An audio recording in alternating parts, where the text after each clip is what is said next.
Breaking news చూస్తున్నాం. భద్రాద్రి కొత్తగూడెం జిల్లా పాల్వంచ వ్యవసాయ కార్యాలయం వద్ద రైతులు తీవ్ర అవస్థకు గురవుతున్నారు. 11 గంటలైన వ్యవసాయ శాఖ అధికారి రాకపోవడంతో రైతులు నిరీక్షిస్తున్నారు. 2 రోజుల క్రితం తుఫాన్ ఎఫెక్టుతో పంటలు నష్టపోయిన రైతులు వాటి గురించి వివరించేందుకు ఇతర అవసరాల కోసం వచ్చిన రైతులకు వ్యవసాయ శాఖ ఆఫీసుకు తాళం వేసి ఉండడంతో రైతులు ఎదురు చూస్తున్నారు. ప్రభుత్వాలు మారుతున్నాయి కానీ అధికారుల్లో మార్పు రావడం లేదంటూ రైతులు ఆవేదన వ్యక్తం చేస్తున్నారు. దీనిపై మరింత సమాచారం మా ప్రతినిధి శ్రీనివాసరావు అందిస్తారు. శ్రీనివాసరావు, చెప్పండి. థ్యాంక్ యూ గారు.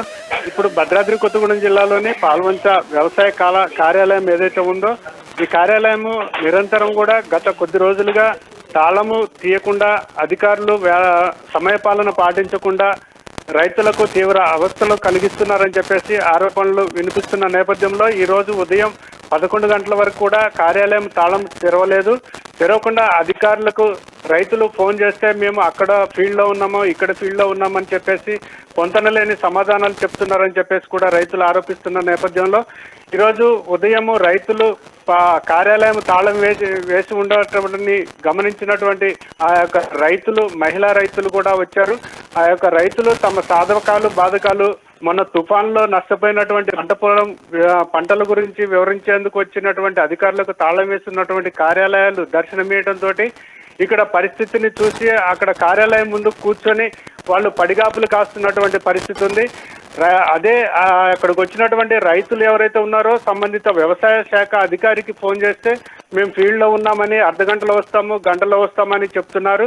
కానీ ఈ యొక్క అధికారి ఎవరైతే ఉన్నారో శంకర్, అగ్రికల్చర్ ఆఫీసర్ శంకర్ భద్రాచలం నుంచి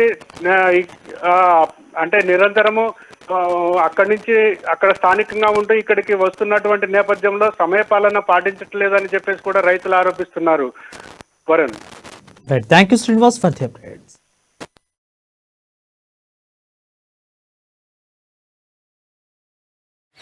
మాది కౌలు భూమి 5 ఎకరాలు సార్. మొత్తం వరద బాపటి బడి పాడైపోయింది సార్. ఎకరమేమో సొంత భూమి సార్. మా బంగారు జాల సార్. అగ్రికల్ ఆఫీస్కి వచ్చినాం సార్. ఇంతవరకు ఇంకా 11 అయింది, రాలేదు సార్. ఫోన్ చేశారా ఆఫీస్ గారికి? ఫోన్ నెంబర్ లేదు సార్. మాకు పంట నష్టాలు చాలా జరిగినాయి సార్. మా ఊరు మీద ఎవరు కేర్ చేయటం లేదు సరిగా. మాకు పంట నష్టాలకు ఈడ వస్తే ఆఫీస్కు 10-11 దాటిపోతుంది. ఎవరు పట్టించుకోవటం లేదు సార్. మరి ఇది మా రోజున ఇంతజాం చేసేది ఎవరు?